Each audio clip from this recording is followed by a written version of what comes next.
Halo teman-teman para sahabat petani kelapa sawit. Saya ucapkan selamat siang pada sahabat petani kelapa sawit yang sedang melakukan aktivitasnya. Dimulai pada hari ini pada tanggal awal bulan ya, sudah mulai menginjak tahun 2023. Nah, saya ucapkan selamat tahun baru kepada para sahabat petani kelapa sawit ya di Indonesia. Nah, jadi pada kesempatan kali ini saya akan berbagi tips dan berbagi cara merawat tanaman kelapa sawit yang sudah mencapai usia 3 tahun lebih ya, pas 40 bulan pada hari ini kalau dihitung dengan cara bulan. Nah, jadi apa saja langkah-langkah yang terpenting? Nah, tentu kita hari ini akan menunjukin langkah yang terpenting dan yang perlu kita lakukan untuk merawat tanaman di usia masa 40 bulan tadi, karena di usia itu udah menginjak mulai panen ya, sehingga kita ada melakukan perawatan khusus supaya tanaman itu bisa lebih bagus dan lebih mudah kita mengerjakannya dan lebih mantap lah nantinya. Nanti akan kita cek di lapangan sama-sama seperti apa cara-cara mereka kerja dan contoh yang sudah dikerjakan oleh anggota kita. Jadi untuk teman-teman yang belum mampir di channel ini, silahkan untuk menekan tombol subscribe dan jangan lupa menekan tombol loncengnya juga. Dan jika cara ini nanti bermanfaat, silahkan di share kepada temannya supaya akan mendapat informasi yang terbaru dari kita. Dan saya harap tonton video ini sampai selesai supaya kita mendapatkan sesuatu yang lebih jelas, informasi lebih jelas maksudnya. Jadi oke, yuk kita langsung saja cek di lapangan supaya tidak berlama-lama. Oke.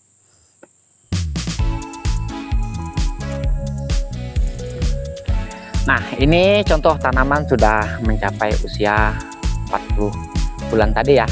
Ini bibit berasal dari PPKS yang Gambi ya. Nanti akan kita tunjukin ke bagian pangkal pohonnya. Oke, yuk kita lihat sama-sama seperti apa yang sudah dikerjakan anggota kita. Nah, hal yang terpenting untuk usia di yang seperti ini ya, kita fokus di bagian piringan ya. Ini yang dinamakan membersihkan piringan. Nah, teman-teman bisa melihat ini ya, ada sebagian pelepahnya sudah kita buang. Itu bukan dinamakan pruning, itu adalah membuang pelepah bagian yang sudah mengering ya. Jadi jangan salah untuk teman-teman, ini boleh dikatakan belum masanya pruning. Nah, teman-teman bisa melihat ini hanya supaya kita lebih mudah menjangkau bagian pangkal tanaman ini, maka kita perlu buat seperti ini. Apalagi sudah musim panen, kita lebih mudah mengutip brondol ya, brondol pada buah yang ada di pangkal tanaman ini. Jadi yuk kita cek yang lainnya lagi seperti apa ya hasil yang sudah dibuat mereka.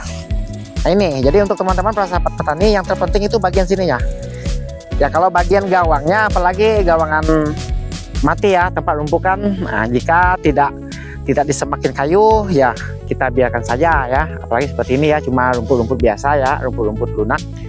Ini sangat mudah dibasmi dengan cara disemprot nantinya. Tapi yang terpentingnya bagian sininya. Nah nih ini sangat mantap ini pekerjaan yang betul-betul dilakukan. Nah, jadi ketika mupuk kita lebih mudah melakukan pemupukan. Ketika nyemprot nanti pun, nah ini kita bisa menghindari racun kita dari daun-daun yang ada di sekitar tanaman ini. Jadi maka kita perlu melakukannya seperti ini. Ini sudah banyak yang dilakukan mereka ya. Ini yang terpenting nih. Ini namanya lalang. Ini sangat berbahaya sekali nih jika dibiarkan. Ini jika ini sudah menebar ini bunga-bunga ini, ini akan bisa memperbanyak tanaman ini sehingga nanti akan sulit dibasmi. Maka itu kita perlu melakukannya dengan cara disemprot dengan racun yang kuning pokoknya ya, segala runduk pun boleh, yang penting racunnya kuning. Jadi itulah yang sangat tidak boleh ada di lapangan ya, di sekitar tanaman kelapa sawit kita, karena itu bisa memanfaat pupuk kita di saat kita melakukan pemupukan nanti. Nah, ini contoh-contohnya yang udah dilakukan. Ini yang terpenting yang tadi yang saya bilang, dilakukan seperti ini ya.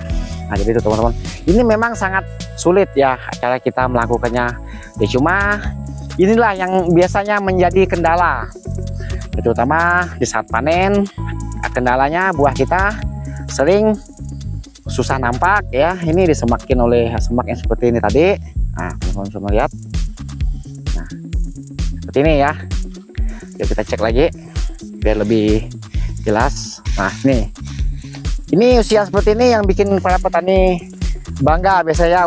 Ini sudah mantap ini ya. Tapi begitu buah sudah mantap ya, jangan lupa pula ya kita selalu tetap membersih bagian pangkal pohonnya. Ini yang sangat penting ya. Kalau untuk yang di sekitar tidak perlu yang seperti ini ya, ini cukup kita lakukan penebasan anakan kayu ya, karena ini belum masanya kita menyemprot gulma ya. Karena kita lakukan penyemprotan ini paling sering setahun 3 kali ya, terkadang kita melakukan cukup 2 kali asalkan tidak ada tumbuh kayu di sekitar gawangan itu tadi. Nah, jadi teman-teman bisa melihat, nah nih seperti ini. Wah, ini sangat mantap ini hasil kerjanya nih.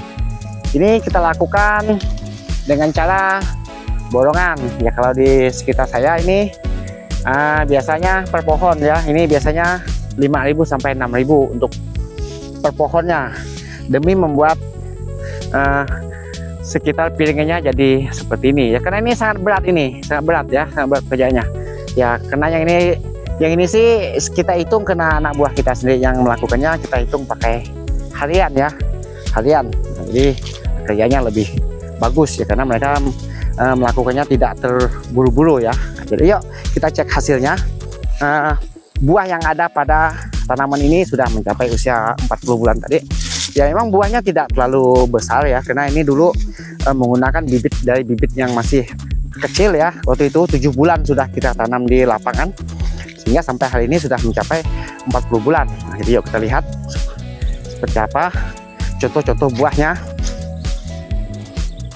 Nah tuh di bagian mobil itu teman-teman bisa melihat, ini biasanya 800 kilo setiap panen ya. Nah ini seperti ini. Ini buah ini memang sudah masak, cuma kelihatannya memang tidak berwarna merah ya, karena buah dikatakan masih buah pasir ya. Nah, jadi seperti inilah contoh-contohnya buahnya. Ini rata-rata nih udah selama 4 bulan 5 bulan nih selalu mendapatkan hasil sebanyak ini ya. Nah, kita pun harap malum kita tidak bisa menghitung BJR-nya berapa, karena ini masih selalu kira-kira. Ini total hasil dari yang 200 pokok ya. Nah, ini pas 200 pokok tanaman di sekitar sini. Kita menggunakan bibit, semua bibit yang Gambi ya di sini ya. Karena menurut saya bibit itu lebih mudah merawatnya ya. Jadi kita lihat contoh-contoh buah yang ada di tanaman ini. Nah, dia seperti ini. Dia tandannya banyak, cuma dia masih belum bisa besar-besar ya. Karena ini tadi, karena bibitnya tuh berawal dari bibit yang kecil. Jadi dia perlu membentuk bagian pelepahnya dulu ya. Nah, sehingga dia menyesuaikan pelepah dengan buahnya itu. Menurut saya seperti itu. Nah, nih contoh-contoh buahnya, teman-teman bisa lihat. Oke, untuk teman-teman seperti inilah contoh yang perlu kita lakukan di usia 40 bulan tadi ya. Adapun perawatan lainnya kita melakukan pemupukan itu ya, teman-teman mungkin sudah tahu para sahabat petani khususnya, karena sudah ada tabel-tabel dari PPKS sudah bebas ya. Kita cek di internet itu sudah ada ya, tergantung kita ya mau menggunakan dosis berapa. Itu udah tergantung kita maunya pakai dosis yang berapa. Yang penting kuncinya dipupuk ya. Nah, sedangkan punya kita ini sih jujur saja kalau masalah dosis kita memang tidak mengikuti standar ya. Cuma ini tetap kita pupuk. Kita lakukan pemupukan dengan cara setahun 3 kali ya. Nah, ini hasilnya seperti ini ya. Oke, untuk teman-teman sampai di sini dulu video yang bisa saya sampaikan. Semoga video ini sangat bermanfaat untuk para teman-teman sahabat petani, dan harapan saya semoga kita para sahabat petani semakin sukses di tahun 2023 ini. Oke, semangat gaspol untuk tahun 2023. Selamat siang.